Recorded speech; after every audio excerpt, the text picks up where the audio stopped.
Thought Cops, the only podcast where every week we police the mean streets of the internet because, hey, somebody's got to do it.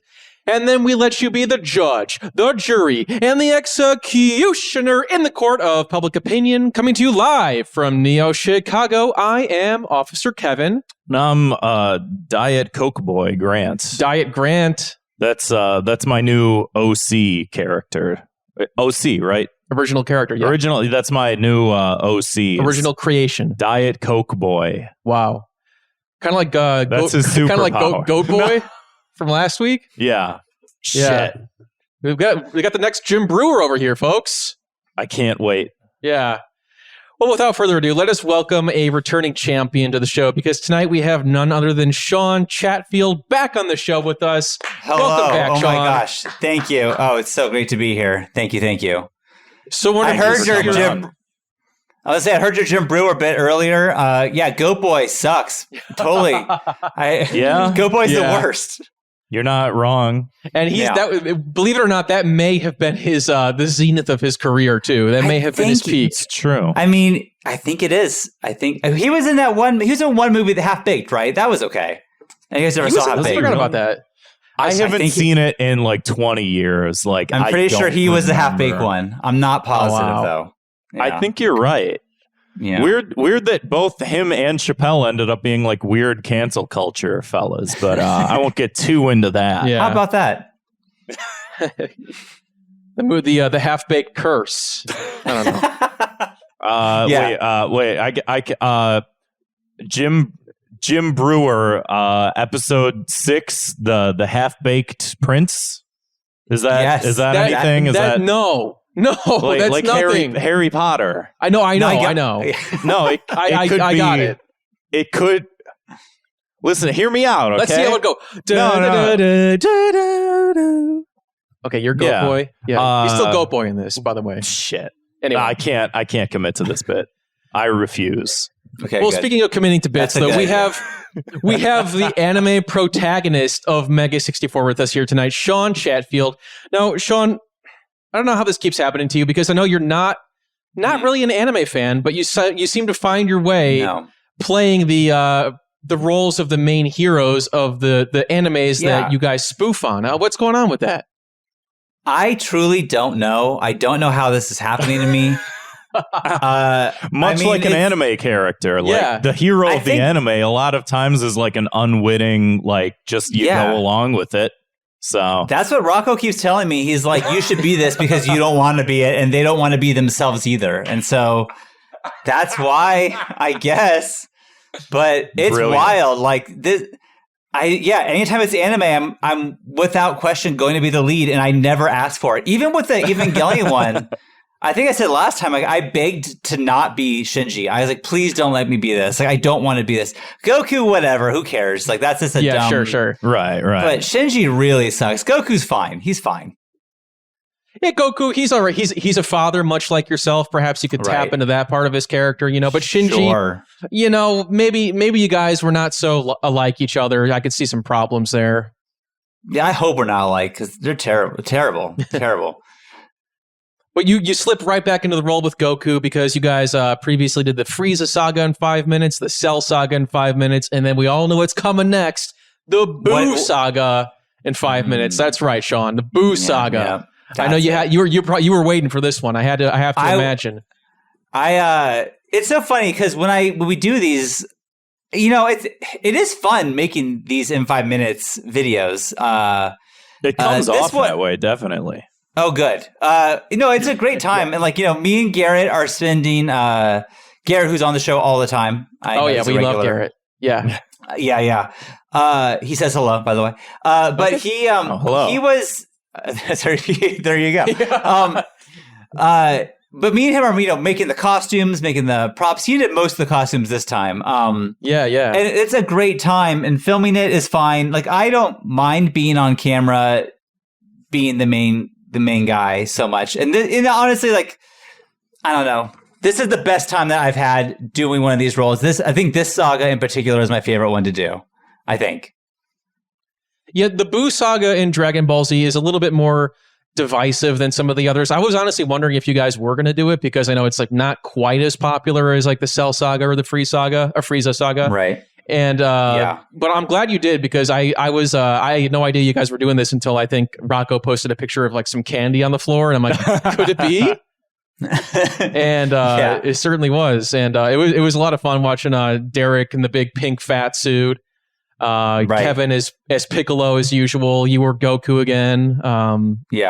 Garrett as Vegeta. Rocco was Trunks. You know, the whole. You guys had a whole great roundup, a whole great cast, and I think it's.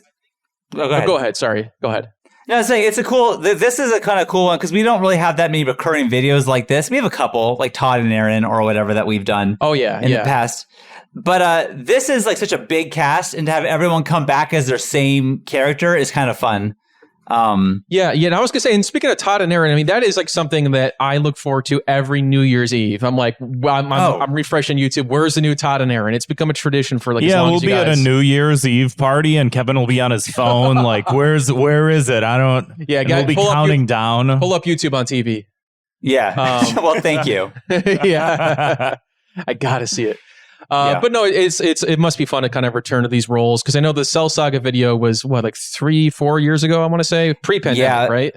It was definitely pre-pandemic. And that's our biggest video we've ever done, view count wise. And so it kind of seemed inevitable to go back to. Everyone was asking for the Buu Saga. And you know, it's easy for me. Rocco's the one who like knows all the source material, so like he writes the script after he watches like all like 30,000 episodes, and then me and Derek are there like when like I don't know what any of this means, cut this out, and then so we'll like trim down. But like the script we get originally, if we filmed it as it is like probably like 45 minutes, and then we try to just like make it a story make sense out of that, and see like what characters we can get rid of and like what would be too hard to film, you know, that kind of stuff. Yeah, for sure. It is a challenge doing these just because like we have this rule that we just gave ourselves of not being able to use any computer effects whatsoever. And so it makes it super hard sometimes, but also like when you can pull it off, it's awesome, you know? Yeah, I know that's like the charm of it because it's like, there's none of it. And it's just all like props and stuff. I know like for the Cell Saga video, you guys, the first form of Cell's mouth, you guys like cut a basketball in half and used it. I did. Kind of yeah. Dude, I should, I mean, maybe this isn't that interesting, but I made that mask and it was one of those like an N95 mask before that was like everyone had one. And I used some kind of epoxy to make it stick, the ball stick to the, cause it's rubber and it's smooth rubber. It wasn't whatever. Derek had that on his mouth for so long and I think he got high. Like, I think that was like, you should not be breathing that glue in. And like only like halfway through the day, I was like, I shouldn't have I think I dosed you. I'm sorry. I didn't realize what I've done. Did the pink paint have any effect on his mental state this time? Not this time. Garrett did that, and he used like, you know, good paint or good like makeup. You know, it was so easy. Right. Derek would get it applied at the park, and by the time he would leave the park, it would be off. It'd be fine. You know. For sure. Yeah, you guys like run so efficiently. It seems like because I haven't watched the whole behind the scenes video yet, which I'm very excited to do so, but. Yeah. I know, like, I've seen some of the other ones, and it's like, you guys, like, it's like a machine, like, the way you guys, like, we plan it out, we do this, we break this down, we put this up, and it's just like, go, go, go, go, go. And I think that's a really underappreciated part of the videos, where it's like, yeah, these are all, like, household or whatever, like, objects and costumes you had lying around, but, like, the efficiency of it, even, I forget the guy who's playing, like, Supreme Kai, just how it's cutting back and forth between him and like the old Supreme Kai, and it's like he has a mustache and like wrinkles on his face, you know, and it's like, oh, that's right. Just, like, yeah, so that was like detail. Obviously like, yeah, we filmed the half of it, you know, with me and him, and then we filmed the other half with me and him. It's our friend Nathan, and so it's there is a lot of times, and there's a part in the behind the scenes that if you haven't seen it yet, that's fine, but where Garrett is like making sure he is good to take off his makeup covering his tattoos because it takes him so long to do it. Oh yeah. But there's just so many times that we tell him, oh yeah, you're good. And then he wasn't good and you gotta put it back on. That's been our half an hour. Sorry. Shit. You know, we do that so often that you clearly can see his anger and if you watch the behind the scenes video. Yeah, I saw you guys talk about that on the podcast a little bit. That made me want to watch it because I'm like, I love those moments of like the candid emotion when it's like everything is like, oh, please work. Because I know we definitely understand that here on the show where it's like method acting. Yeah. We're just playing. We're just playing pretend when you're Daniel Day-Lewis. I'm what's the guy that played the Joker? Paul Dano. Wait, not the Joker? Paul Dano, the Joker. Yes. No, I meant the guy that played the Joker. Well, who's the guy that played the Joker? I can't remember. Oh, I thought Jared Leto. I thought you were doing There Will Be Blood thing. I thought so too. I thought so too. He was a priest and a Joker in There Will Be Blood. I was thinking it's all so homogenous. The great method actors of our time. Daniel Day-Lewis and Jared Leto. Those are the only two. Mm-hmm. The masters of their craft. What do we talking but I also want to speaking of the video, I think like yes I watched it when it came out, and I'm sure I, like many others, was as the cameos started to happen, tearing up. That was the part of the movie, or the part I would almost call the movie, that's how great it was. So that was the part of the video where I was like, whoa, like back to back, you guys had so many like iconic internet. Yeah, and like gaming celebrities. It was amazing. And it was like, that was the perfect scene to do that for. And it was like... Yeah, totally, yeah. That was just because like that moment in Dragon Ball Z is so iconic with the Spirit Bomb where everybody's lending him his energy at the end of the series, everybody across Earth. And it was like, what better way to bring in like all these people you've worked with and know? That was a genius move. And I loved seeing like, oh, it's like the angry video game nerd. It's Hideki Kamiya. It's like, Hideo Kojima. Like all these people are showing up. And I wanted to ask you, like, how long was that to set up? Because I know every person's their clip was only maybe 10 seconds long, maybe something like that. You cut it up, but to get everybody to have something like that. Please take a video of yourself throwing your arms in the air. Yeah, much like you would. That's exactly right. That was months. It's funny when Rocco first gave us the script. I read that part and got chills. Like, oh, this part's gonna be. This is like brings it all home. This This is the way to end this trilogy. Is this, and it's a really neat moment, honestly. And I wasn't prepared to be emotionally touched by one of our own videos. I wasn't either. I was. Like, what is going on? I had goosebumps. Yeah. I'm like, what the fuck is happening? And like a lot of it, I think we put in there. So Rocco essentially did all of that. He he was emailing for months trying to get all that all organized and try to explain to like Gabe Newell, like, or his assistant, like, hey, how do you explain what we're trying to do? And like, so he could have done like a mass email, but he wrote one personally to customize it to each person that he wanted to write it for. Like with Hideo Kojima, like, hey, we've worked with you so many times in the past and we love you to be in this one because you mean a lot to like our fan base, whatever. Really nice stuff. And so there were the big names, obviously, like Kojima, or like I've Gabe Newell, as I said, but there were some that was like just in it, I think kind of just for us. I mean, there was like Eric, who we used to, work with us. Yeah, Eric Badura, right. And then Brian, just, our friend Nicole, who was in the Ava video, but we've known her since high school. She went to high school. Yeah, she's been in like a lot of your videos, right? Yeah. Totally. She's been since the beginning, she's been in videos with us because she was in the plays with us that we used to do in theater back in high school. So like we wanted to get her in there just because like, hey, Nicole's been with us the entire way. We got to have her in there too, but that's kind of just for us. But like, Mega 64 would be different without Nicole. So we're going to get her. We're going to get like Meg, who like has been our graphic designer for so long. Just people who are like close to us. And then like the Behemoth is in there. Yeah, I saw that too. They made the game like, Castle Crashers. And they were like the first people, like our first Comic-Con that we ever did back in 2004. They were across the way from us. And like we made friends. We became friends then. And so like they've been like these like headphones that I'm wearing to do this podcast were given to us at their Christmas party because they invite us to a Christmas party every year because they're so close with us. So yeah, I just played Castle Crashers for the first time like this week, and I beat it the other day, and the credits were rolling, and it says at the end, special thanks, Mega 64, and I'm like, oh, perfect timing. And then I'm like, yeah, because I saw your behind the scenes video, and I didn't realize awesome. I didn't realize that was them either, because I was like, okay, Dan Paladin and the other The other fella. Yep, and then John. Yeah, the other fella. Yeah, the other fella. Yeah. The other friend John. Sorry, John. Yeah. He'll forgive you. Yeah, I hope he's a cool guy. That's great, though, that you can sort of like enrapture, like, I don't know if enrapture is the right verb. I don't know if you were to ask me to define that. I don't know if I can. And nobody will. Nobody will. Nobody will. Nobody will send an angrily worded voicemail our way for me fucking up. We'll see about that. It's cool that you could like bring together like the ending of that saga with sort of like the celebration of Mega 64 itself. I think that a lot of people saw that in it and like got, like you said, like an emotional high off of that it's like this cartoon that a lot of us, maybe not all of us, but a lot of us like grew to know and love, that was sort of like cornerstone of a lot of our childhood, and also just sort of like the channel itself and the brand itself. And that's cool that those got to sort of like mesh together in that way. I think that that's really awesome. Yeah, I think it's special, and we are months away from our 20th anniversary. Holy shit! I really think realize that like it's kind of like I know. Yeah, it's weird. It's wild. That's crazy, man.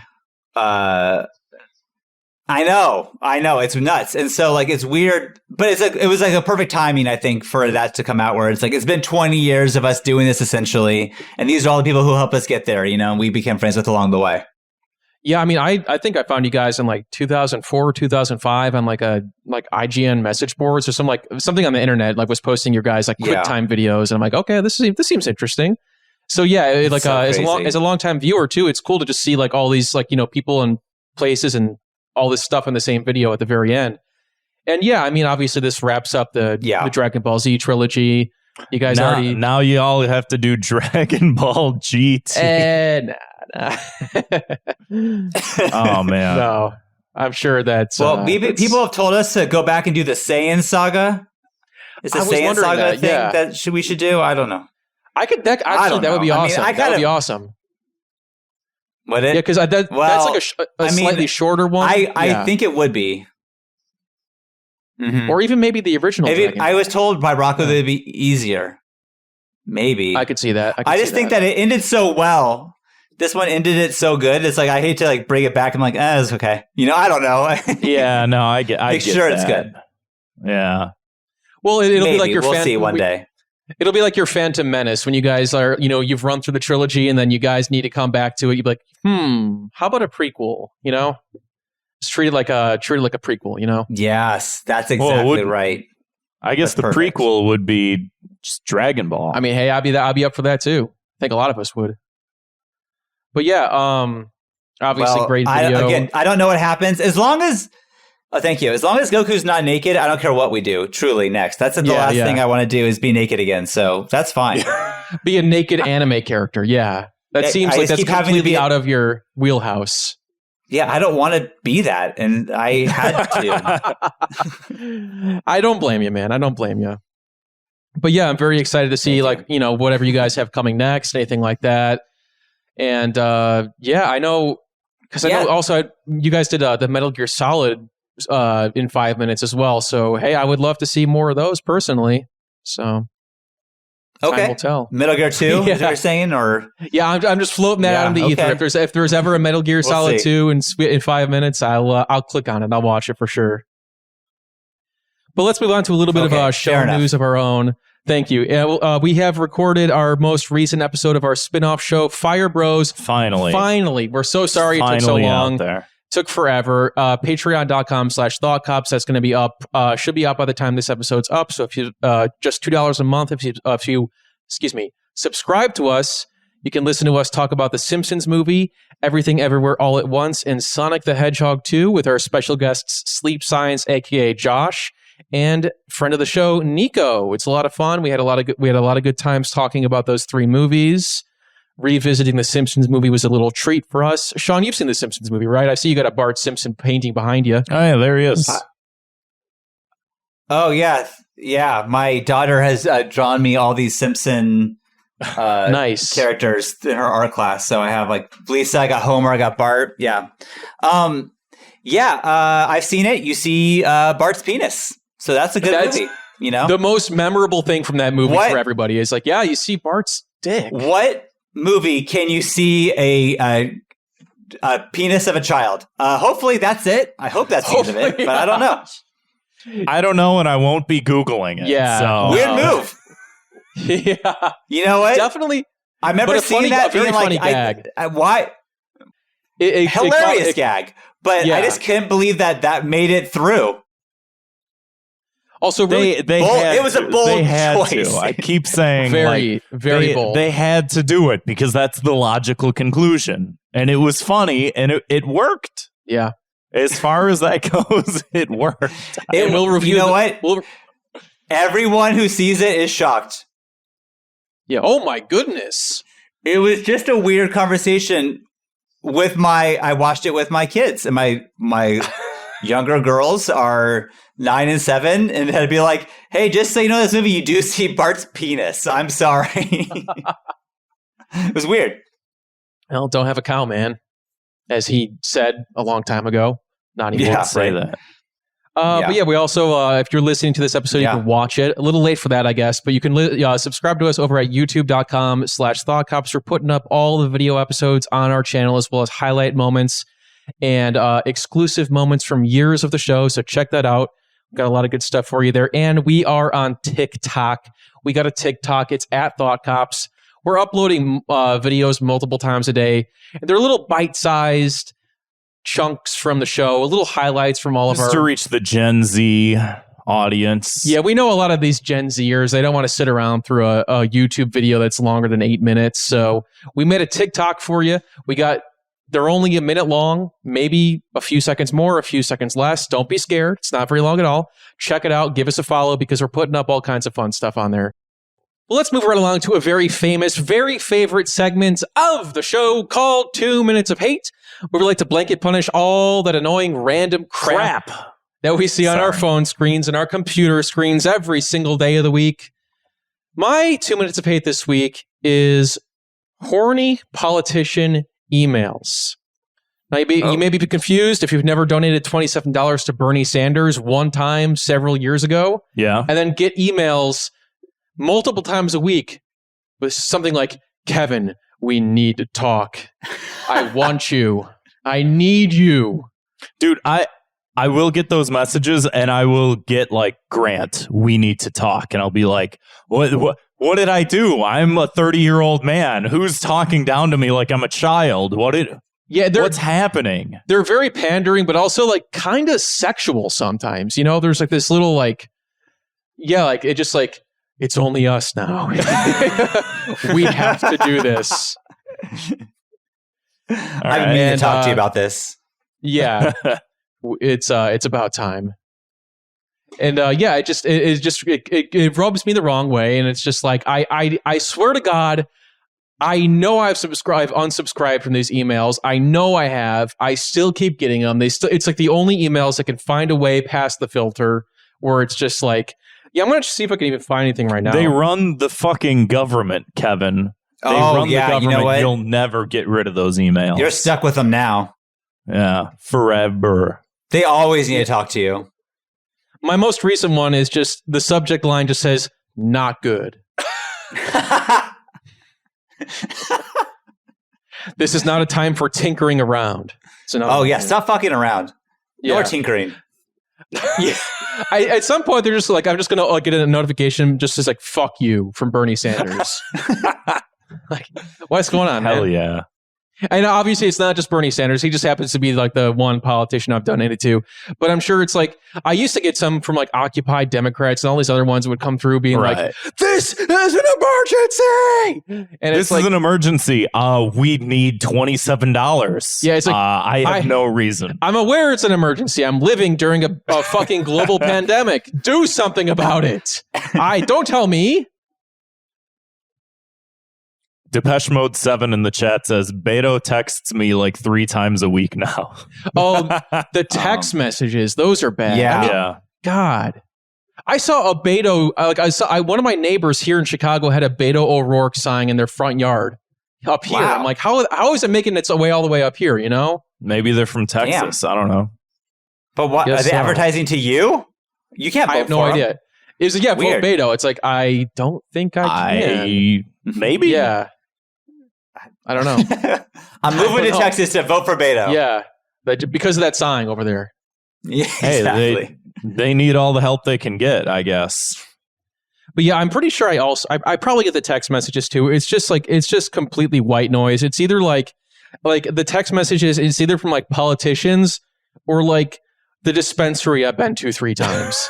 Like the dispensary texts me more than my parents. It's just like constantly. I was gonna say this sounds like the mirror image text of like if you get signed up for like marketing emails for like if you buy something on Etsy one time and then they keep emailing you, and then one day they're just like, Kevin, I get that things come to an end sometimes. And it's like, are you breaking up with me? It's so weird. Don't try to be a human being. Stop making it this weird psychological, like we have some sort of intimate connection. It makes me feel dirty. I don't like it. Nothing to me. I clicked on your website once. I added an item to my cart and then I left because I didn't want to purchase something from you.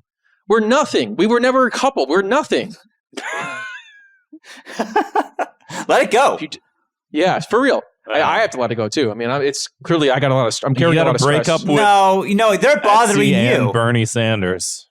Yeah, and I think that for these, I guess it's not just the politicians; it's the horny companies. Everybody's horny now. Everybody's horny and like wants to get my attention, and it's always in the morning. First, it's like 8:30, 8 in the morning. It's always like, hey, hi, $27, please. You up? Yeah, for real.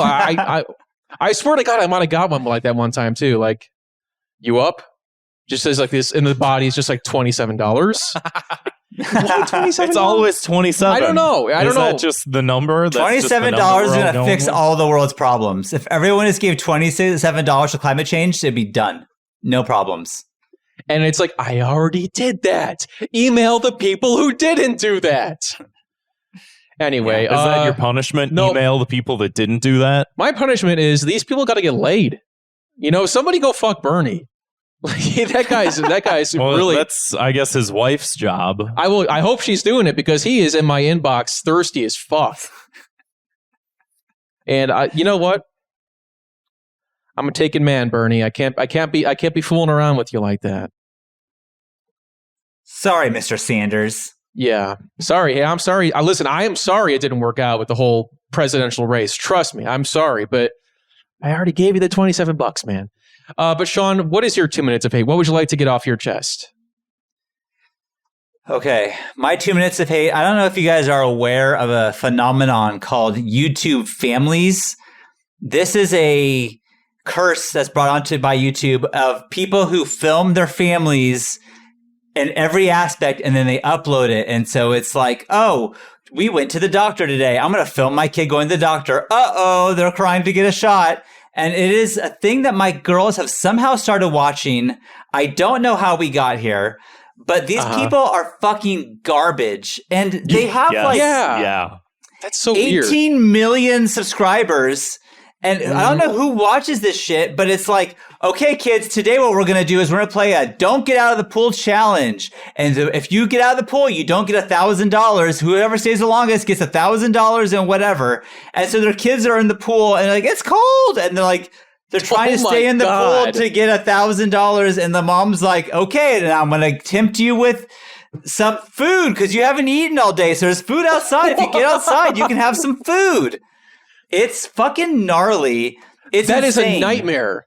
I remember one family in particular was doing this, and I can't remember this because this was like years ago, and it's surprising me that like this is still happening. But there was one family that like had like child services called on them and shit like that because it was literal like child abuse. It's watching child abuse the YouTube channel. It's just like, why is this allowed on here? Yeah.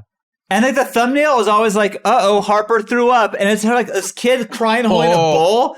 And it's like cut out with the mom going like, oh no. Like, and it's like, yo, like this is wild. Go take care of your kid. Like, don't do this. You can't make this shit up. Like this is the kind of thing where it's like, how do you parody that? Like it's I don't even know. Like there's no, it's so like over the top, and that's just the reality we're living in right now. So you mentioned your kids found this channel recently. Yeah. Given that they know you're a YouTuber, have they ever like approached you to ask you like why you're not filming their doctor's appointments or anything like that? They have never asked that. Good. You know, it's so frustrating though, is like I walk in and out of the living room, I see them watching these videos, and their houses, they're living in these palaces because these YouTube videos get like, some of them have like in the hundreds of millions of views. And it's like, it's so frustrating being someone who makes videos for YouTube. And we spent six months on the Buu Saga video working on that. And these kids, they filmed a kid barfing in the toilet, and that has 10 million views. It's like that. I'm not as good as this kid throwing up in the toilet. I'm not as good as that. It's just so frustrating. Oh my God. Anyways, so it's hell. Don't watch these people. Their punishment, if you want to, I have decided, and I think it's fair, is they have to lose their subscribers, and half of them go to the Thought Cops, half of them go to Meg 64. We'll have a clean cut, and then we'll each get half of their subscribers. I'm good with that. That's very generous of you. They have a huge subscriber base, major install base. I would have lowballed you for that. We don't have very many, and I would have taken anything I can get, but I'll take 50-50. That's more than generous. You can have it. Well, next time, now we're going to have to kind of pivot our content, though. So, like, our next videos might be something along the lines of, like, Grant threw up, and then me doing this face. Like, like my cat threw up, which happens often either before recording or in the middle of recording. Zwick fell over? Good. I probably pushed him over. He deserves it. Yeah. Yeah. We deserve Nico Cavo, Otto Cavo, Avocado. Like, we deserve, that's like who we are. Like, that's looking in a mirror. That's us, America. Like, it's just like, we get that little bit of attention, and we're just like, this is who we are. We just abuse our children for clicks and views on the internet. YouTube and TikTok, it's like almost like a little portal into hell. Just like some of the shit you see on there. Man. It's like just like demons and ghouls interacting with each other. Just like, it's like in old cartoons, you see the devils playing in hell. It's just like, that's what like TikTok is. There's a whole branch of TikTok, which is just like Gen Z kids with 100 million subscribers, just like wasting enormous amounts of food. And it's just like, I don't get, they just have a bucket of ketchup that they poured on a counter. Why do they have 100 million followers? I don't get it. I know Alex from Be Nice to Me, he was showing me this like this video with these guys. I forgot, like, I don't know what the fuck their name was, but they were like, they had this like big pool of jelly beans. And that's another thing. And all they would do is like just jump in the pool of jelly beans, and it was just called the Jelly Bean Challenge. What is the challenge? Like, what is you just go in the jelly beans? Can you jump in this pool of jelly beans? Can you do that? I don't know, man. Well, it's just all this like artificial fucking drama around it too. It's hell. It's a little portal into hell. And if you're on the outside of that looking in, consider yourself lucky. Okay. Yeah. Maybe you don't live if you're not living in a mansion built on the fucking money made from like children's puke, then you are living a life of luxury in your heart, and that means more than anything. Also, my kids are like, so like, I mean, they're little, and so they're like, I can't believe they just won $10,000 because they stay on the playground for so long. And I was like, they didn't give their kid $10,000. Like, this is all a lie. I hate to break it to you. I was gonna ask if like they see those videos and they're like, can I stay in the pool and get money? They don't ask that. They never have once asked to be in a YouTube video like that, but they do think that it's real. I have to be the one to be like, this is all fake.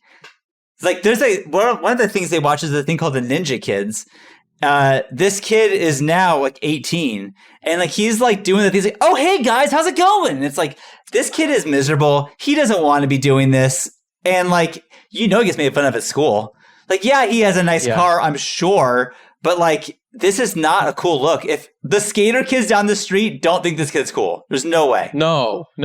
Ninja Kid. Oh yeah, let's go hang out with Ninja Kid. He'll pick us up in his Corvette, paid with like Lego money or whatever the fuck he does. Yeah, so lame. Anyway, Grant, what's your 2 minutes of hate? God, I gotta shift gears because I'm riding a high of that entire problem. That's too much. All right, I'm going to drag this out of the grave that it probably belongs in and tackle a subject we just sort of skimmed the top of last episode and just bring it around for a full 2 minutes. Hey, did you know that you can emulate that? Really? On a Raspberry Pi? I don't want to spend too much time because we did sort of hate on it a little bit, but just like that, or like what's the other thing of like, you bought a DVD and you can just torrent that.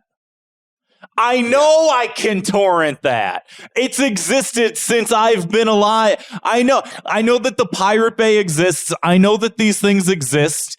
I would just like a copy of something. I just want something that if they take it down off Netflix or whatever, then I just pop it into my DVD player.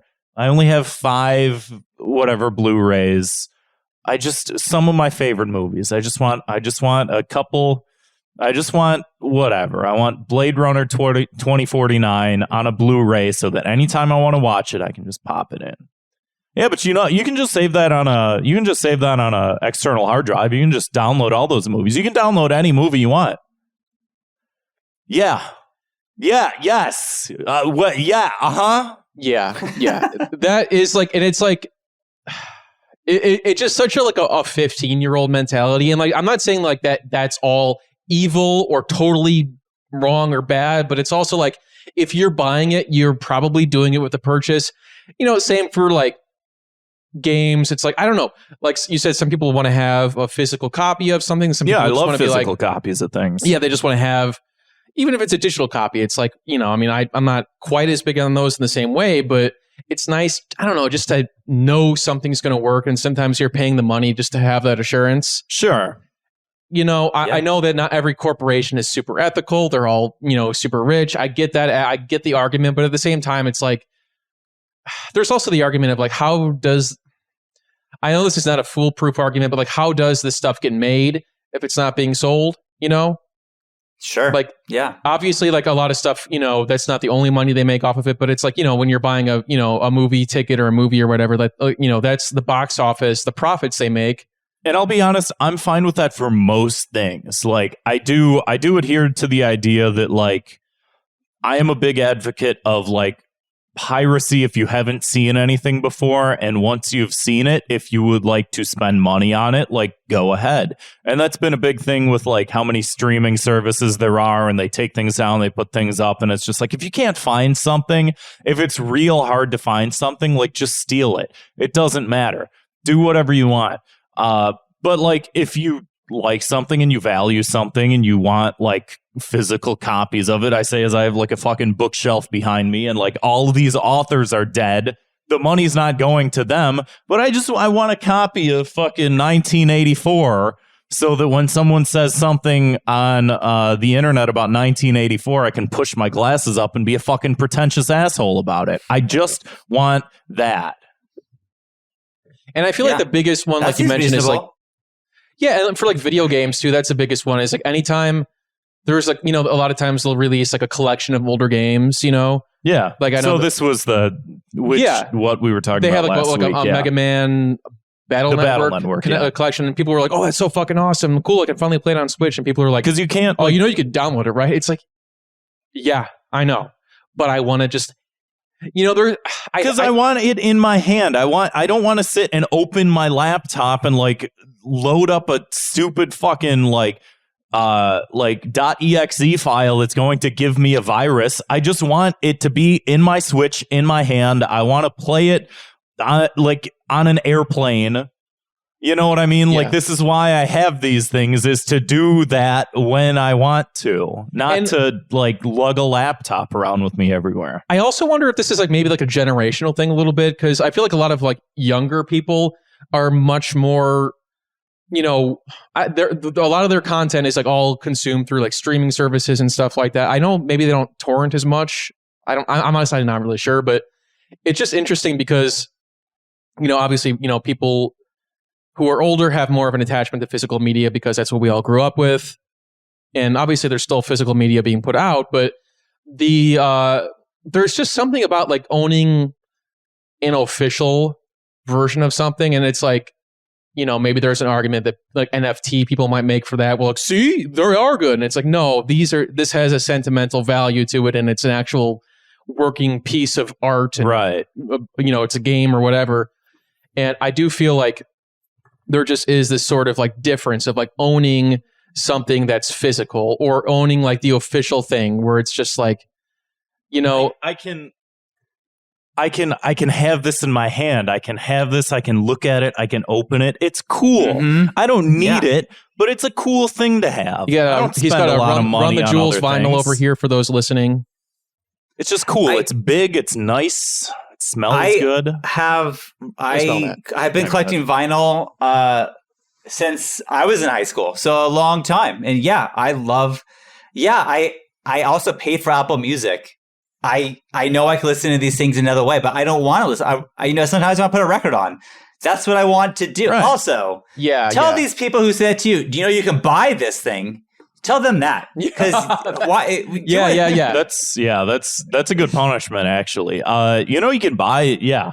I'm going to start. That's actually perfect. I'm going to start really annoying people that say that. Zwick in the chat says, started this entire problem in the first place, said, you don't need a Raspberry Pi to emulate it. You can just do it on your computer. Either way. And then he said, I emulated because I couldn't buy it, you dick anus. So I guess that's a reasonable excuse too. Well, it's like we were saying too. It's like if you can't buy it, if you can't find it, if it's like you want to try it, steal away. Doesn't matter. It's not hurting anybody. It's like if you want to buy it, you could display it, you could have it. It's just something just so you kind of own it and hold it and keep it. Yeah. Yeah.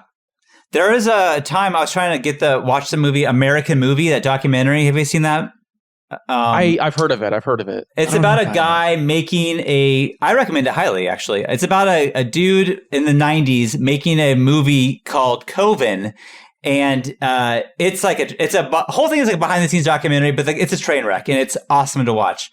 But you can't find it anywhere. You can't find it on a streaming service. You can't buy it on Amazon. You can't anywhere. So it's well, either I'm going to steal it or not watch it. So I guess like this is also like an independent small thing that I would love to give money to the person who made this, because it's not a big thing. It's not like, Fox thing or Disney.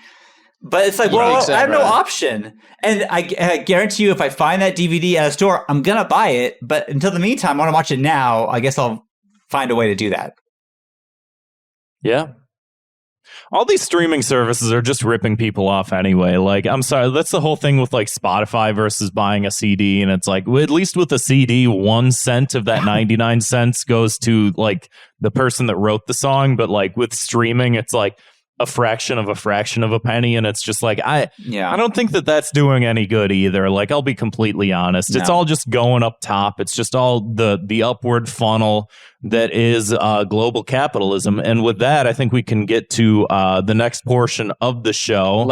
If you haven't listened to Thought Cops before, every week we investigate the internet's outrage-inducing news stories, and then we sentence each perpetrator to a cruel and often quite unusual punishment. So, I mentioned NFTs for a second there, crypto market, that kind of thing going on. Hostess Snacks has unveiled a crypto-themed Twinkie this week while the crypto markets are tumbling. So I guess crypto's not doing too hot right now. And you buy the dip. This is called Twink Coin. Yeah, it's they are little they're like Twinkies, but they're like kind of like coin shaped, like little pucks. But the box literally says Twink Coin on it. It's got the dollar sign Twink Coin, and Twink is in all caps. Yeah. Wow, that's quite the. There's no one in the room that could double check that one, huh? So they describe the confection as a coin shaped golden sponge cake. And they clarified that the product was in fact not cryptocurrency, but rather a celebration of digital currencies. And I have to wonder, was this actually a mistake? Was it a blunder? Or was it a cry for help? Did somebody say, listen, we know this is going to come across weird. We know that twink means something else, but we really want you to buy Twinkies again. I think, honestly, what this was is they definitely knew what they were doing. And they also knew that people will be talking about it. And who's talking about Twinkies normally? No one. But they make Twink Coin, and now the whole internet's on fire because, like, do they know? I think this is a PR stunt, and maybe it's working. Will I buy a Twink Coin? Maybe. I bet it's delicious. I don't know. And see, that's where you're wrong, Shawn, is because in 2009, there was the movie of the summer, a hit blockbuster that came out entitled Zombieland. And in it, Woody Harrelson's character is on the hunt for Twinkies in the middle of a zombie apocalypse. That's all that he wants is Twinkies. And I watched that movie and I was like, yeah, maybe I'll give him a second go. I kind of want a Twinkie right now. Let's go get Twinkies after the show. Twink Coin run. Let's do it. Yeah.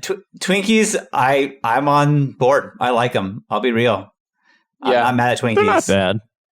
No. They're not my favorite thing, but like every couple years I remember that they exist and I'm like, you remember when they said Twinkies were going away? Oh yeah. It was like 2010 or something, and they're like, no more Twinkies. And I bought a box, and I'm like, well, I'm going to hold on to it forever because they say that these never go bad. And then they brought it back like a year or two later, and I found that box in my closet after 10 years, and I'm like, I'm fucking throwing this away. I have no attachment to this. Try it to see if it was still good. Yeah, you should have eaten it. Oh, I would have done it. Hell no. That would have been that would have made for a great YouTube video. Yeah. I eat a 10-year-old box. Kevin threw up? Kevin threw up eating what? The 10-year-old Twinkie challenge. Yes. Oh my God. I'll give you $1,000 to eat this Twinkie. Oh, you blew it. Well, shit. Now I know there's money on the line. I'll do it for free. Yeah. So yeah, topics like this are becoming harder and harder to talk about on the show because, so much of the conversation has to come back around to, but did they know? Because for a while, I do think there was it was like, haha, look at the mistake this stupid company made. Look at the big blunder. And then now it's like, I have to know, everybody right? knows, and it kind of takes the fun out of it. It does. It really does. Yeah. And it's just like, is it safe to laugh at them? The only thing that's sometimes interesting is when they know, but they toe the line a little bit too far. And it's just like, Burger King, you shouldn't have said women belong in the kitchen. I know what you were doing. Right. I know that it's shock value, but that wasn't it. That wasn't a good look. You didn't do it. You didn't pull it off. But still, they make the money anyway. So I don't know. I mean, maybe 10 years ago, I feel like these corporations would, they would go on Twitter and post something really embarrassing or really dumb. And it was the funniest shit you could ever see because that they didn't know better. And now they have these 19-year-old interns who are they know what's cringe. And they're and the guys up top are do the embarrassing thing so people will want to eat our crap again. And then they're like, you got it, boss. And they Twink Coin. Yeah. Crypto. Whatever. I do. This might be breaking for the show because I don't think that we've talked about it yet. But there is one brand.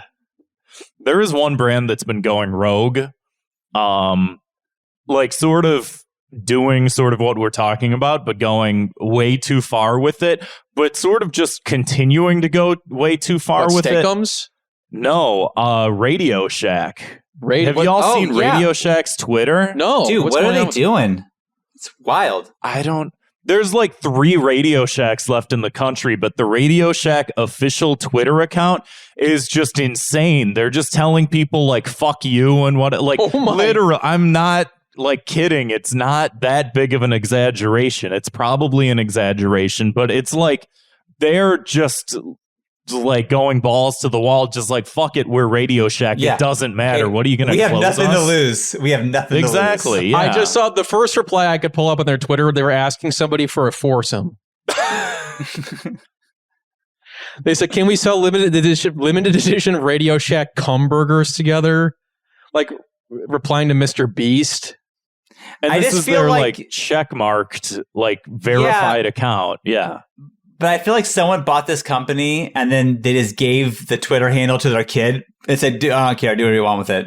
Like, it just can't be a real thing. This is amazing. This is amazing. This is the only one. It's like, well, if you're going to be cutting edge, you know. But now McDonald's posted they said, if I text you sheep emoji, it means ba da ba ba ba.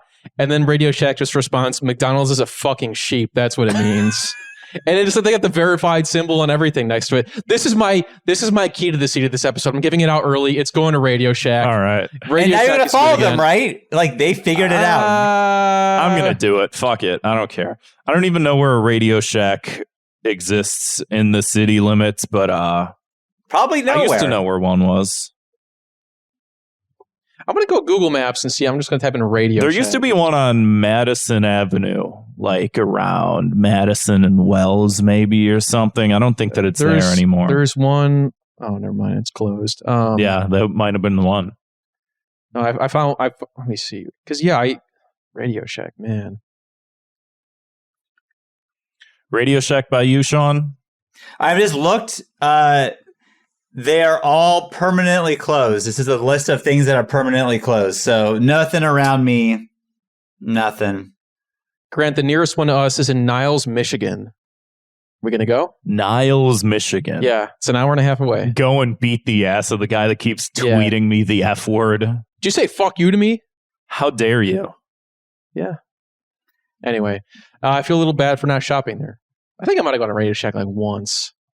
Radio Shack, they sucked. Fuck Radio Shack. I am not sorry they're gone.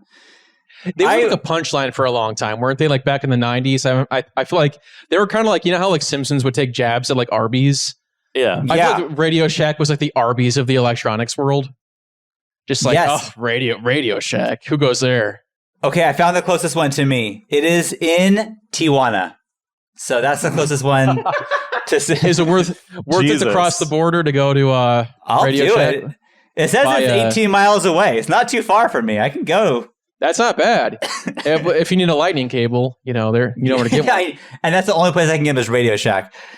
They would charge like $40 for AA batteries. Radio Shack sucked. I hated Radio Shack. Oh, really? I didn't know they were that overpriced. Jesus. Yeah, they were rough. They were rough. Jesse, we need a lightning cable. We need to go to Radio Shack. They cross the border to go to Radio Shack. What's the next story here? Let's do one more here. New York. Oh yeah, this is a good one. You don't want to talk about how Elon Musk's dad has a child with his stepdaughter? Not really. No. Wait, you don't want to talk about how Anne Frank may or may not have white privilege according to people on Twitter? No. Wait, you don't want to talk about how Howie Mandel accidentally sent out a TikTok video of a prolapsed anus? Let me think. No. All right, well, go to the whatever the fuck you want to watch, I guess then. So that's fine. New York City put out a PSA this week in case of a nuclear attack. And we're going to watch this video here. Now, this was it's funny because it's almost like done in like the past tense. Like, so we just got bombed. Here's what you need to know. And then I won't be watching this video. I'll be dead. And it's just weird because like people in New York were like, why is this video coming out now? Was this uploaded on accident? Was this put up too soon? They're wondering what the fuck is going on. It's still up, so I can't imagine that it's an accident after 3 days. Yeah, let's have a look though. All right.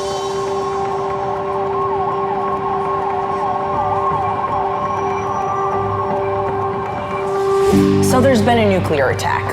Don't ask me how or why, just know that the big one has hit. How much did they spend on this video? What do? Not a lot. There are 3 important steps that I want you to remember. Step 1, they couldn't even film her in a real street. It's all just like CGI. You, your friends, your family, get inside. And no, staying in the car is not an option. You need to get into a building and move away from the windows. Okay. Step 2, stay inside. Shut all doors and windows. Have a basement? Head there. If you don't have one, get as far into the middle of the building as possible. If you were outside after the blast, get clean immediately. Remove and bag all outer clothing to keep radioactive dust or ash away from your body. Step 3. Stay tuned. Follow media for more information. Don't forget to sign up for Notify NYC for official alerts and updates.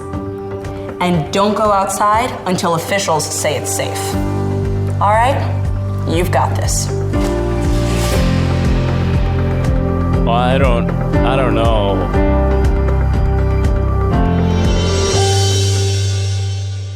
Why New York though? We didn't get one here in Chicago, did we? We're probably not as big of like a target, I guess. Yeah, the second city, not so good.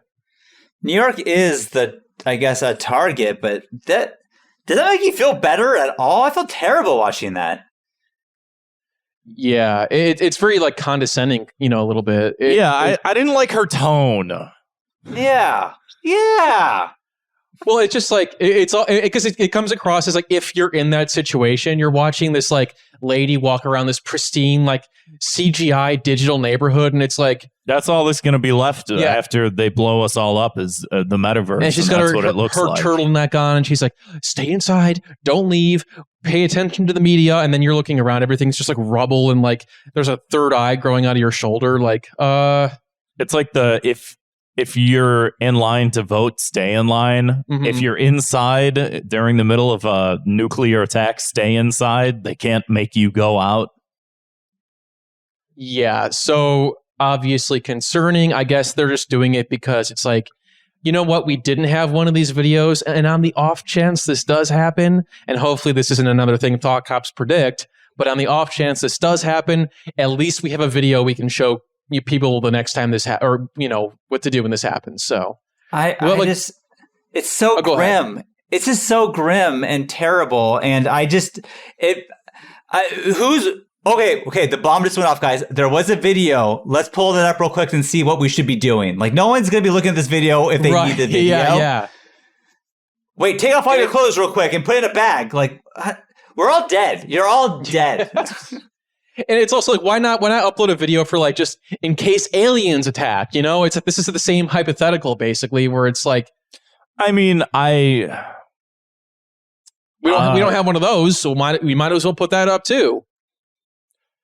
I wish they would have, because then I would have thought like, oh, this is just like in case crazy things happen, not just like, oh, they think this is going to happen soon, so here's what we should do. Very specific thing, in a very specific area. Shawn, you were alive when the USSR was still a country. Did you ever have to do like duck and cover drills at all in school that you know of, that you remember? Well, we had earthquake drills in California, and I don't know if that was one and the same, or if they just told us it was earthquake. This is going to be morbid, so forgive me, but my kids at school are taught to do these now, like, it's active shooter drills is what they are. But they don't tell the kids it's active shooter. It's like, oh, if there's like monsters, we do this. And it's like, oh, yeah, we told us to stand on the toilet seats. It's like, this is fucked up. This is like scary shit. They're like, they're just kind of lying to you. I did that when I was a kid. Yeah, the monsters thing is kind of like... We had like lockdown drills, I remember. They do lockdown drills, yeah. It wasn't like as nearly severe. It was just like if someone's in the building that shouldn't be there, which is like, back then it was just sort of like, oh, if like there's like a weird person walking around. Not like if there's a person with a gun sort of thing. Like that wasn't the... But, so I mean, maybe that's what that duck and cover thing was back in the day. Was like, okay, it's for earthquakes, but actually we do get earthquakes. I don't know.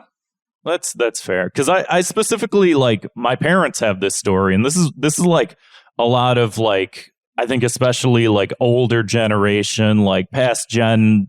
What the fuck the names of the generations Boomers? Are?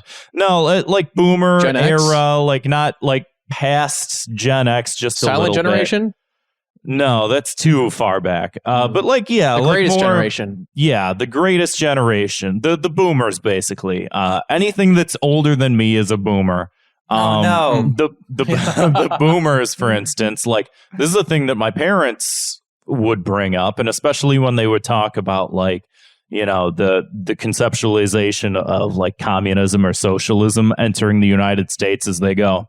You know, back when I was in school, we used to do duck and cover drills because that's how evil the USSR is because we used to hide under our desk in school and it's a duck and cover drill. But it's like, we're sort of just doing that again, but now the USSR isn't like a country anymore. And it's just like Russia, which is just sort of like oligarchic capitalism, which is just like, there's no like bad guy. It's just like, yeah, we might get bombed. I don't know. Sorry. Yeah. It's just like this weird cyclical, like we're back to duck and cover. I know. Yeah. It's weird. And this one is a lot more specific. Like Shawn was saying, like they said that take off your clothes and like don't go outside. And if you're in a car, go inside a building. You know, it's like they don't explain that either. Like, why can't you like stay in your car? You know, car. I would assume. I guess it could blow up. Away. Yeah. I guess. Yeah, because you melted into the seat of it. You know what? This video is actually pretty helpful. Yeah. I wouldn't have survived otherwise. Now we're all going to be fine. We're going to be just fine. That's true, yeah. Depeche Mode 7 says, now, also the USSR never bombed us, and we have like 2 school shootings a week. Use that to out-trauma your parents. I mean, that's, yeah. I'm sad. I'm sad now. I don't want America. Yeah, see, it's dark, guys. It's a dark time. Yeah. We got to stay positive. That we got to have some laughs. You know, that's okay. I'm ready. Laughter cures COVID. I think we should just. I gotta be prompted for that, man. I can't just be. I had a punishment and I can't remember it now. For New York or for who? Oh yeah, no. Here's a good punishment is we should denuclearize. We shouldn't have these. Okay. This is not good. I don't like going to sleep at night thinking like, yeah, I might just one day wake up dead, just incinerated because we went to war with the one country that has more nukes than us. Mm-hmm. Yeah, you know, it kind of, you know, those James Webb telescope pictures released this year. Oh yeah, yeah. Seeing that, I just thought like, man, this is all pretty amazing that we got this going. That we can like that we're even here. We're nothing. We're like a speck on a speck of sand. Like we're just nothing in this whole vast thing. And the fact that some dude could just destroy it all at will is kind of fucking crazy. You know, maybe not do that. Let's not do that. Yeah, Elon. Sorry, Zwick in the chat. My bad, Zwick. I didn't. You almost called him Elon Musk. Well, no, because I got ahead of myself with reading what he said. Zwick in the chat says you should have talked about Elon Musk fucking his cousin instead. That would have been way more fun. And you know what? He's right. Yeah. Never question me again, Kevin. That was my bad. Yeah, I was like, let's talk about imminent death. I don't want to. Yeah. No, I do think like, you know, I thought the video was funny, but I do think like Asterios was saying last week, we just got to focus on, you know, there's still good stuff. There's still fun stuff. We still have laughs in Name life. 3 things. Not good things, just 3 things. Name them. 3 things in general? Yeah, just anything. Keyboard, Diet Coke, fridge. Damn, that was good. Yeah. I don't got anything else. Well, on that note, let's move on to our key to the city. Something nice, something swell. A chaser after thinking about our potential ultimate demise. I've already given mine to Radio Shack. Fuck yeah, Radio Shack. Keep going on. I hope they come back. They deserve it. But Shawn, did you have something you want to share with us? Something positive?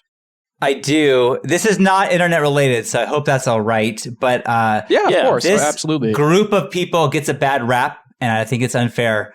I have been... my daughter Sawyer has been skating a lot lately. She's gotten really into skateboarding, so we're going to skate parks. And I've my whole life been scared to go to skate parks, not for injury, but because I don't want to be called a poser. Because I am, for the record, a poser. I cannot skate that well. And I knew that I'd be embarrassing. But the kids at the skate park are so fucking nice and supportive. And like, everyone's like, oh, these skater kids are shitty. That is not true. Like, they are all so nice. Whenever I do something, even if it's like not impressive, they like slam their boards against the cement. Like, yeah, you got it, dude. Good job. Like, they're so nice. Whenever my daughter needs help, like, they'll come over and like show her what to do. This like 13-year-old kid the other day was like taking her hand, like helping her around and stuff like that because I didn't know what I was doing. So I just want to give my key to the city to the skater kids out there. You get a bad rap, but you're pretty fucking cool in my book. No, yeah. I've seen some of the videos and stuff you guys have been putting up on Instagram, like going skating and everything. And I've heard some of the, I know you've talked on the podcast, your own show, about like some of the times you've gone to the skate park and been like pleasantly surprised by the people there. And I think that's I guess I would not expect it, but I guess in general, I can heavily relate to that because back during the early 2000s, I was like into skating because I feel like a lot of people that was just like sort of the height of like, the Tony Hawk games were big and just like Jackass and like the Bam Margera TV show were big. And it was just like, no, I relate to what Shawn said. Like it was nerve-wracking. Like, I hated being at skate parks because kids were just fucking assholes. And it was just like, it's cool to see that, like, it finally sort of turned around. I feel like that has sort of, like, happened. I feel like there's a couple skate parks in Chicago where you see, like, it's just, like, changed. It's not like what it once was. And it's, like, it's cool that it's like that now because it wasn't when I was a kid. I think that there's more of like a move towards people like bonding over a collective hobby because like, everything is so challenging and mentally taxing and exhausting. We have to worry about nuclear bombs. Yeah. So if we can just bond over the fact that we're all like skateboarding together, I think people are really seeing the value in that and how much that means. Right. So it's like, you know what? People are going to go, you know what? Yeah. Like, you might as well just put some positivity out in the world because that's really cool. Yeah. What do you got for us, Grant? My key to the city this week. Let me pull this up here. There was a New York Times. Internet's being a little slow here. That's cool. Maybe as that's going, I will. Oh, here it is. There's a New York Times article that came out that said the title is Janine. The title is Janine Garofalo Never Sold Out. What a Relief. And it's just sort of like an article written about Janine Garofalo and Sam Cedar, whose show I've followed for like the past 4 or 5 years or so. Like ever since we talked about him on the one episode where Mike Cernovich like canceled him from MSNBC. Oh yeah, that was great. And then I was like, who is this guy? And I started watching his show. And I've been a fan for like the past however many years. And he started doing the Majority Report with Janine, who like at the time, like there was like a weird Hollywood like blacklist against her. And so the piece is sort of like all about how she was sort of like an ideologue that like you sort of like was one of the few people that was standing up against the Iraq war in like 2003, 2004, 2005, around that era when it was starting. And Sam Cedar tweeted out a missing element in an otherwise great piece via the New York Times that Janine leveraged her celebrity in fighting against the Iraq invasion in a way no one else did and made personal and professional sacrifices we rarely see in our society. And it is one of those things where it's like, you watch so many like old 90s movies and she is in so many of them. Yeah. And she's just like disappeared. Yeah. And particularly just because she spoke up against Iraq, which was like the correct thing to do. I mean, a lot of people did though, Like she like particularly like it ruined her career. It ruined a couple different people's careers. Like I know that people always bring up like the Dixie Chicks and stuff like that, but it's like she went from being in blockbusters to just sort of like being written off and just sort of disappearing. And it's like, I see her pop up and stuff every now and then, but not as much. It's just one of those things where like he's right. Like there are a lot of people nowadays like that are completely unwilling to sort of like take a stand in that way. And I think she got hit pretty hard from that. And it is one of those things where it's like, I don't know. Key to the City goes to Janine Garofalo, the woman that was standing in the back of the classroom smoking a cigarette. And what's that movie? Shit. Romeo and Michelle's High School Reunion. The High School Reunion. Yeah. Which is a great movie, crazy to think about. I think it's a fantastic movie. That's also a Key to the City, by the way. If you haven't seen that movie, that is a fantastic, just weird, like surrealist take on like just the concept of like self-identity and how it sort of like travels with you through your life and like the friendships that you value over time and how that means more than like your perceived social like status and stuff like that. And a very good movie. And she was also in Mystery Men. Yeah, I mean she's still doing some stuff. I'm looking up her Wikipedia here. The Truth About Cats and Dogs. Don't know if you saw that one, but she was in that as well. Right. Oh, I forgot she was in Seinfeld. Remember? Yeah. That she got it. Didn't she get engaged to Jerry? I think so. I remember they were like so similar. They both love cereal and stuff. Zwick said she was on Joe Barrett Talks With You. Yeah, I just saw that on Wikipedia too. I don't remember her being in that show. I only saw the first season, so I watched it all. She was on Alias. Huh. And apparently her most recent credit, We Baby Bears. So hey, making the big time, I guess. Yeah. But yeah. Anywho, shout out Janine Garofalo. This week's Thought Cops word of the week is scrommet. To scrommet is the act of screaming and vomiting at the same time. Great. This is something that people like. I think there was someone, some fucking Twitter main character of the day said they read something and started scrommeting. And like, I literally was scrommeting when I opened Twitter this morning. And it was like, don't need to know that. But before we do get to our final segment of the show, which is our listener voicemails, Shawn, if you want to plug everything you got, everything we can, social media, where we can find your videos, if people don't already know. Yeah, sure. My group and I, we've been called Mega 64. We've been doing videos for about 20 years. So we can find us on YouTube, on Twitter, Instagram, whatever. If you want to just follow me, you can. Shawn Chatfield is my Twitter handle. No, sorry. Shawn Fatfield is my Twitter handle. Was someone took Shawn Chat? It was taken, and it was someone talking about shitting. So that was not me. So that is, I am Shawn Chatfield. However, on Instagram, if you want to see some skate footage, you can find it there.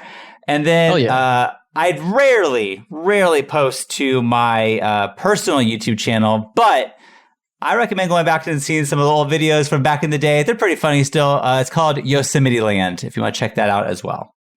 Awesome. Cool. Yeah, we've had, obviously we highly recommend Mega 64. We've had just about almost everybody on. So obviously check out that Buu Saga video as well. It's a treat. Yes. And we'll link to everything in the episode description as well if you guys want to scroll down and find that. If you'd like to leave us a voicemail, give us a call. Our phone number is 312-788-7361. Or you can always send us an audio file to thoughtcopspodcast@gmail.com. Hit it. Hey, Thought Cops, this is KT Shane from the Discord, and I had a dad question for Shawn. Shawn, I am a recent dad. I say that, I guess, but my son is 8 months old now. But anyway, pretty looking recent. ahead, how do you deal with being friends or being friendly with other kids' parents? That just seems like a nightmare to me right now. Especially, I guess you don't have this problem, but like I'm a pretty left-leaning guy in a red state, and so that's just like, I don't know. I just cringe thinking about that coming up. And I know you don't have to be friends with anybody, but I also don't want to inhibit my son's social life because it's like, fuck these guys. I don't want to hang out with this family, that kind of thing. So yeah, how do you cope with that? How do you handle that? Thanks. Oh, wow. That's a good question. Making friends with parents. There is nothing worse in life than having to go to one of your kids' friends' birthday parties and having to sit there and small talk with the parents. It is truly hell. It's rough. There are some parents that you just do not vibe with at all. But every now and then you find one and it's like, all right, we are meant for each other. And then all you have to do, or all I do, is I just pray to God that those friends are also invited to this party. And if they are, I know I'm in for a good time. If they're not, then it's rough. I honestly hear what this person is saying. I don't have any advice. Like, you just make small talk and just try to talk about, like, try to find anything at all that you have in common at all. It doesn't matter what podcast you listen to, and then just hope that there's something that you also listen to, or like, what TV shows are you watching? Just try. Oh, you like Thought Cops? No way. Yeah. Whoa, crazy. But yeah, dude, it's fucking rough. And for the most part, like, I truly hate most of the parents that I am around. I think my kids go to, like, the school they go to, I feel like is a very rich school. We just happen to sneak our way in there, but all these parents are, like, showing up in these, like, nice ass cars and talking about, like, I don't know, their hedge funds, and it's like, okay, I don't know what the fuck. I'm not with you. I just you know. So yeah, you just gotta find the parent. Maybe, like, I look for the parent in the shitty vans. I'm like, okay, that guy's running shitty vans too. We probably have something in common. Yeah. My advice. Yeah. What's your advice for that, Grant? My advice. Quaaludes. Okay. Yeah, that's smart. Just take as many drugs as you can, shove them in your mouth, see what. Oh, he's in the chat. He's in the chat right now, Shawn, and he does say thank you. Oh, well, there. Okay, you're welcome. All right. This next voicemail is little short, it seems to be, but I guess we'll see what's in store for us anyway. Okay. Thank you. Bug stunt win. All right, Shawn, I don't know if you caught that, but they're asking about when the next bug stunt will be. I'm sure that's a question you guys are probably hear quite often. We hear often. Those of you who don't know, we tried to scare Rocco with a fake bug once, and it did not go well. Oh my God, that was funny. You know what? Well, maybe we talk about doing our bug stunt. We really do. I don't think it'll ever happen, but we talked about it. So I'll say hold your breath on that one. It's got to be when he's least expecting it. If people keep asking about it, he's going to keep expecting it. So if everybody stops asking, then it will happen. I think in order for it to work, it has to be a real bug this time. Like, it can't be a fake bug. I think so too. Yeah, we got to commit. Let's hear that last one here, Grant. Yep. Hello, fellas. Once again, it is I, Leo the Incredible, gracing your voicemail. Gentlemen, it's Thursday night. It is wonderful out. I'll keep it brief. I have a question for you and your guest. 2-minute long voicemail. It's, maybe it's more of a social situation-based thing, but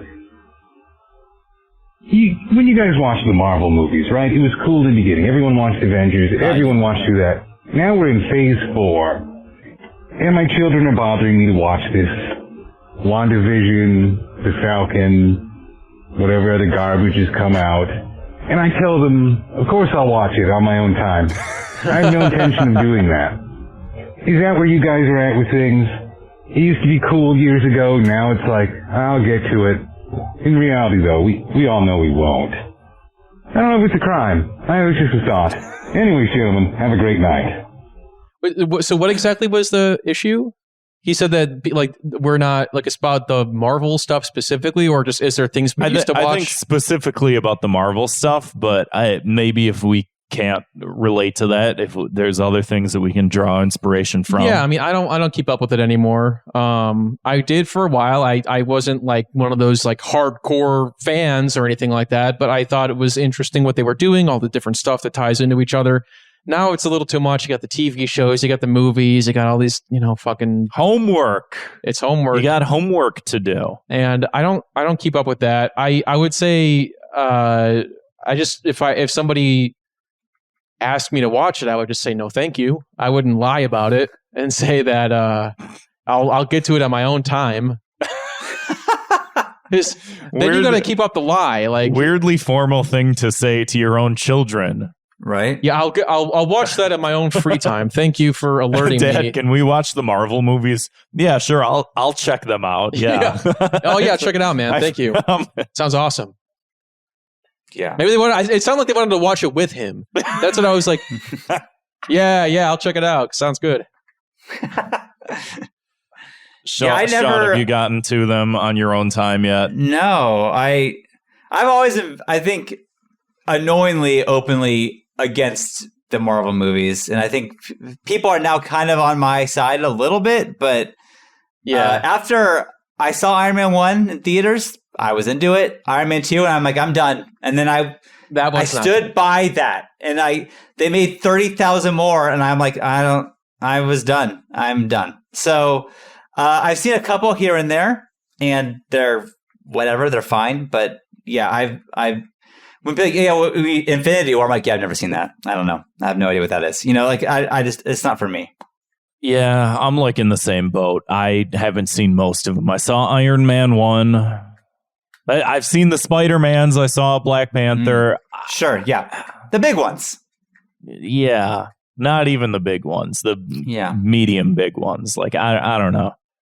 I don't care. I was tired of it before it came out, and then they just kept making them. And same thing. I don't know. I got nothing. Yeah. Well, that about wraps it up for our voicemails for this episode. If that inspired you, give us a call. Again, our number is 312-788-7361. You can always send us an audio file to thoughtcopspodcast@gmail.com. And if you want to support the show and get a backlog of bonus content and be a part of the episode in our live recording chats, head on over to patreon.com/thoughtcops. I want to give a thank you to one of our oldest patrons again this week, Tyler Russo, who has been a patron since October of 2018. Thank you, Tyler. Shawn, thank you so much for coming on the show. We're happy to have you back. Thank you for having me. It's been awesome to be back. Yeah, absolutely, man. Appreciate it. And thank you to everybody who listened. We'll see you next week. See you, Space Cop. Shot the audience.